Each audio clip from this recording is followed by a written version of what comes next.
dikasihi oleh Tuhan, malam hari ini kita bersyukur atas segala kebaikan dan kasih setia Tuhan bagi kita. Bahwa karena kemurahannya sehingga kita ada, kuat dan sehat sampai saat ini, bahkan menikmati segala kemurahan dan berkat-berkat Tuhan di dalam diri kita ini. Dan oleh sebab itu, mari kita mengambil waktu sejenak untuk mendekatkan diri kita kepada Tuhan melalui renungan pada malam hari ini. Baik, mari kita sama-sama memuji Tuhan. Dari nyanyian Kemenangan Iman nomor 96, kita nyanyikan ayat 1 dan ayat yang ketiga, Aku memerlukan Dikau Tuhan. Nyanyian Kemenangan Iman nomor 96, Ya Tuhan tiap jam ku memerlukanmu. Ya Tuhan tiap jam ku memerlukanmu. Engkaulah yang memberi sejahtera penuh setiap jam, ya Tuhan, Dikau ku perlukan. Ku datang juru selamat, berkatilah.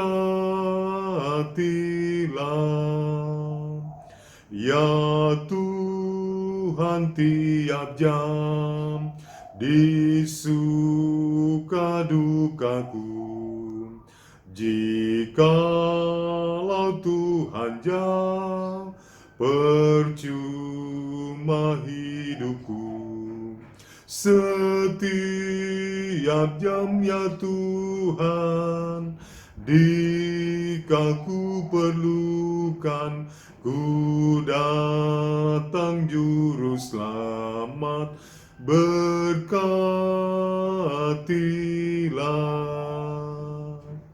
Kita berdoa.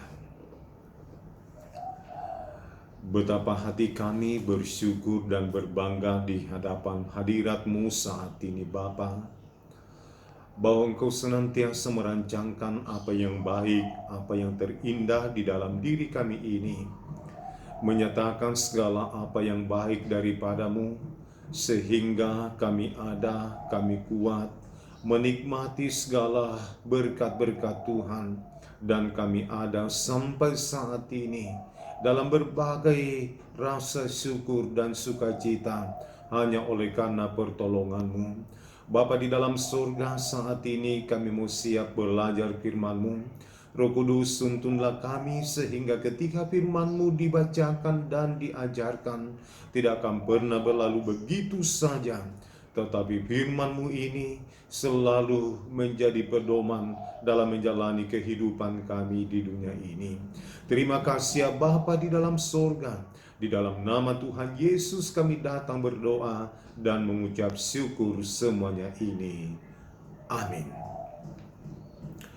Baik, saudara-saudara yang dikasihi oleh Tuhan, mari kita sama-sama merenungkan firman Tuhan yang saya pilih dari 2 Korintus pasal 5 ayat 9 sampai ayat 10. Firman Tuhan berbunyi demikian.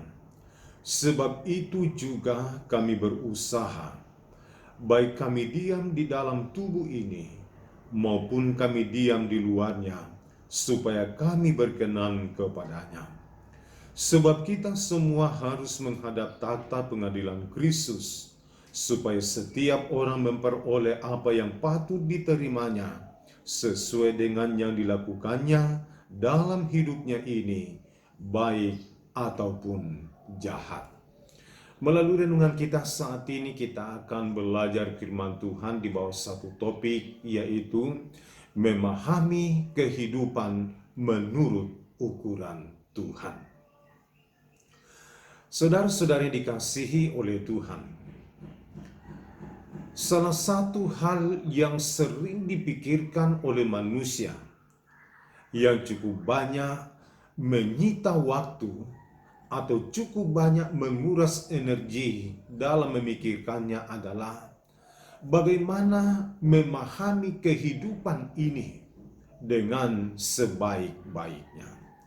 Itulah sebabnya ada orang yang bekerja keras dengan bermaksud bahwa melalui kerja keras dan hasilnya, maka di situ dia akan memahami tentang apa arti hidupnya. Ada orang yang berusaha sedemikian rupa, ada orang yang senantiasa memiliki perencanaan-perencanaan yang begitu matang di dalam kehidupan, karena berpikir bahwa ketika melakukan semuanya itu, maka dia akan mampu memahami tentang apa arti kehidupannya. Nah, saudara-saudari dikasih oleh Tuhan, kalau kita memperhatikan bahwa dari sejak dahulu kala, para filsuf, para pujangga, orang-orang yang terkenal sudah berusaha untuk mengajarkan, sudah berusaha untuk mendefinisikan apa arti kehidupan ini atau bagaimana kehidupan yang sedang dijalani. Tetapi apa yang mereka definisikan tidaklah tepat di dalam kehidupan kita. Dan itulah sebabnya, karena banyak orang salah memahami kehidupannya ini, sehingga mereka pun juga salah dalam menjalaninya. Jadi saudara-saudari dikasihi oleh Tuhan, ketika kita salah memahami hidup ini, maka pastinya kita pun juga akan salah menjalaninya dalam setiap hari, dalam seluruh perjalanan kehidupan kita. Sebab ketika kita mampu memahami tentang hidup ini, bagaimana hidup ini yang sebenarnya, maka orang-orang seperti itulah yang mampu menjalaninya dengan baik atau dengan tepat di dalam kehidupannya. Maka itulah sebabnya melalui firman Tuhan pada saat ini kita akan sama-sama belajar tentang bagaimanakah kehidupan menurut ukuran Tuhan, sebab inilah yang benar, sebab inilah yang tepat, yang harus kita lakukan, yang harus kita jalani di dalam kehidupan kita setiap harinya. Maka yang pertama yang saya dapat simpulkan melalui pembacaan firman Tuhan dalam ayat yang ke-9, bahwa hidup ini adalah sebuah perjuangan. Saudara-saudara yang dikasihi oleh Tuhan, sejak dari manusia pertama, yaitu Adam dan Hawa, Allah sudah mengisyaratkan kepada mereka bahwa hidup yang mereka jalani di dalam dunia ini adalah sebuah perjuangan kehidupan. Perhatikan firman Tuhan dalam kitab Kejadian pasal 3, mulai dari ayat yang ke-17 sampai ayat yang ke-19, berkata bahwa dengan bersusah payah maka manusia bisa menghasilkan rezekinya di dalam kehidupannya. Dengan berbagai keluh baru mereka bisa mendapatkan makanan di dalam kehidupan. Bahkan di dalam ayat itu pun juga berkata bahwa rumput durilah yang akan menghasilkan makanan bagimu. Saudara-saudara, kalau kita belajar tentang ayat ini, di sini kita diajari bahwa hidup kita ini adalah sebuah perjuangan yang sedang kita hadapi. Namun saudara-saudara, yang perlu dipahami bahwa tuntutan hidup, tuntutan untuk berjuang, bukan hanya dalam pengajaran, bukan hanya pengajaran dalam perjanjian baru, tetapi ingat bahwa dari sejak perjanjian lama, dari sejak manusia pertama yaitu Adam dan Hawa, Allah sudah mengajarkan kepada kita bahwa hidup kita ini adalah sebuah perjuangan yang sedang kita hadapi. Baik itu kita bekerja keras, membanting tulang, berusaha, berpikir sedemikian rupa di dalam diri kita ini. Itulah semua perjuangan-perjuangan yang akan kita hadapi dan akan terus kita hadapi di dalam diri kita. Namun saudara-saudara, ingat baik-baik bahwa jangan takut dalam menghadapi perjuangan hidup di dunia ini.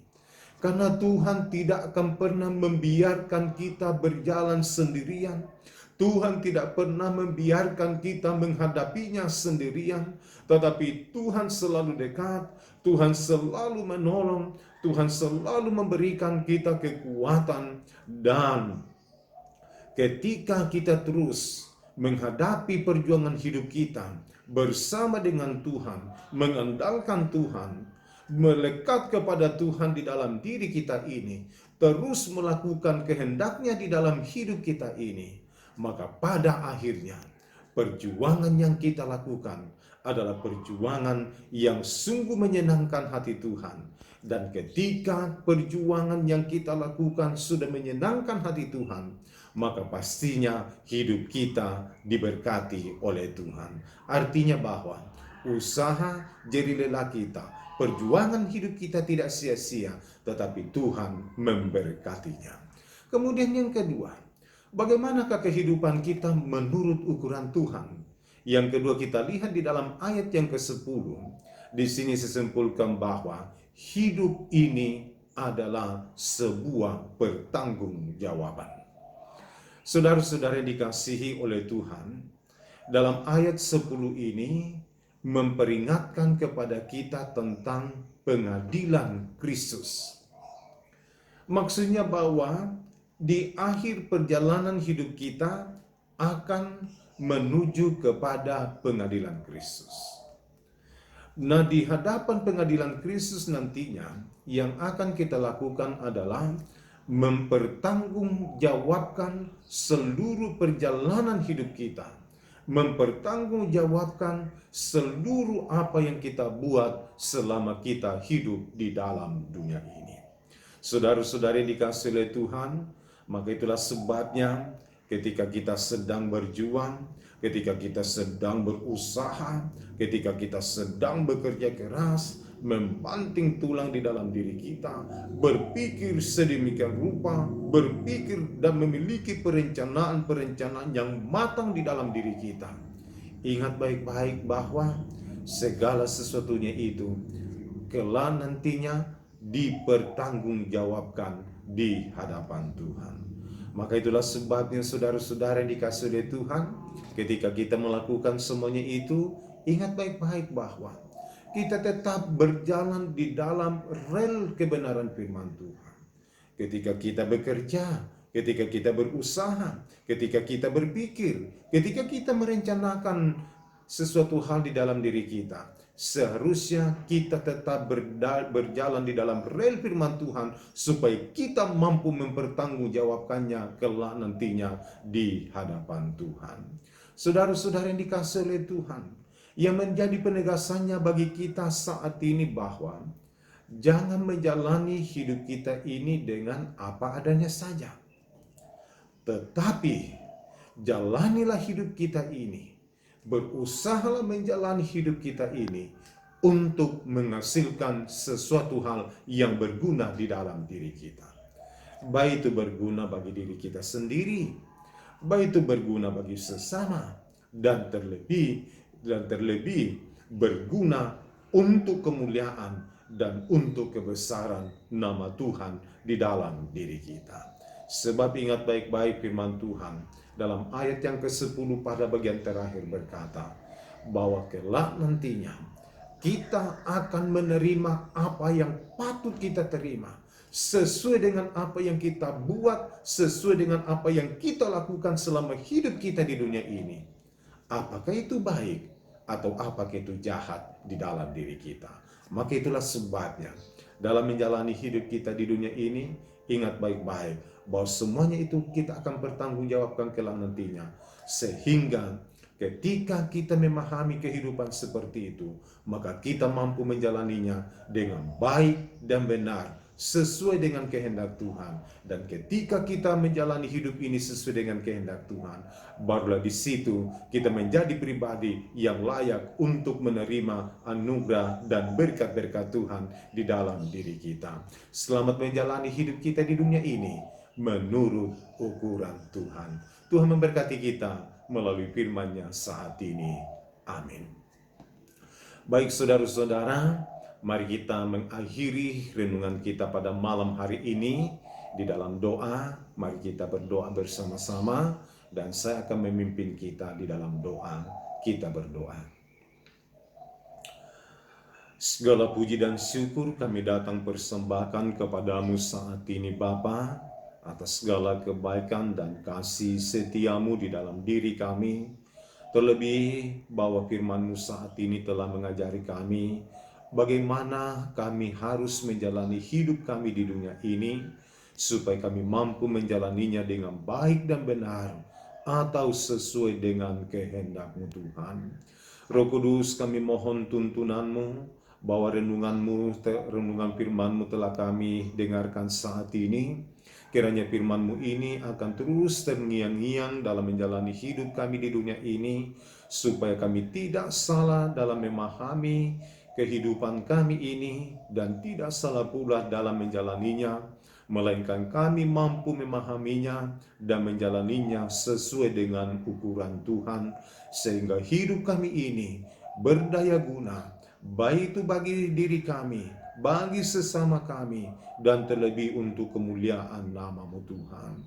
Bapa di dalam surga, kami sungguh menyadari bahwa dalam menjalani hidup kami di dunia ini, berbagai macam tuntutan-tuntutan hidup, berbagai macam pergumulan dan persoalan yang kami hadapi. Dan kadang hal-hal seperti itu bisa saja membuat kami tidak memahami dan menjalani hidup ini sesuai dengan ukuran Tuhan. Dan itulah sebabnya kami mohon kekuatan iman daripada-Mu, sehingga apapun yang menjadi tuntutannya, apapun yang menjadi pergumulannya, apapun yang menjadi tantangannya, kami mampu menjalaninya sesuai dengan ukuran Tuhan atau sesuai dengan kehendak-Mu Tuhan. Tolonglah kami sehingga hidup kami ini mampu kami baktikan kepada-Mu. Hidup kami ini mampu kami mengisinya dengan nilai-nilai yang kekal. Sebab itulah yang akan kami tuai di masa-masa yang akan datang. Bapa di dalam surga, kami datang berdoa kepada-Mu untuk seluruh jemaat-Mu dalam berbagai aktivitas, kesibukan-kesibukan mereka. Tuhan tolong dalam berbagai perjuangan-perjuangan hidup. Tuhan berkati sehingga mereka mampu melewatinya, namun mereka selalu mengingat Tuhan dan mereka senantiasa mengutamakan Tuhan di balik dari semuanya itu. Kami terus mendoakan bagi jemaat-Mu dalam proses pemulihan. Tuhan sembuhkan, Tuhan jamah, Tuhan pulihkan, sebab hanya Engkau yang sanggup membebaskan mereka dari pergumulan penyakit, supaya mereka tidak terganggu dalam aktivitas dan dalam berbagai keberadaannya. Terima kasih ya Bapa. Tolonglah seluruh jemaat-Mu ini, berkatilah dalam seluruh langkah kehidupan. Jika ada yang sedang menghadapi masalah pergumulan hidup, Tuhan berikanlah solusinya, sehingga mereka selalu melihat bagaimana rancangan Tuhan, bagaimana pertolongan-Mu sempurna terjadi di dalam diri mereka. Terima kasih ya Bapa, dalam menjalani kehidupan kami ke depan, kuatkan terus iman percaya kami, supaya kami terus maju, melangkah bersama dengan Tuhan, dan kami mampu menjalani hidup kami ini sesuai dengan kehendak-Mu Tuhan. Terima kasih ya Bapa di dalam surga. Inilah doa kami, inilah pengucapan syukur dan permohonan yang kami datang persembahkan kepada-Mu. Di dalam nama Tuhan Yesus kami datang berdoa dan mengucap syukur semuanya ini. Amin. Baik, demikianlah renungan kita pada malam hari ini. Selamat malam, Tuhan Yesus selalu memberkati kita, dan shalom.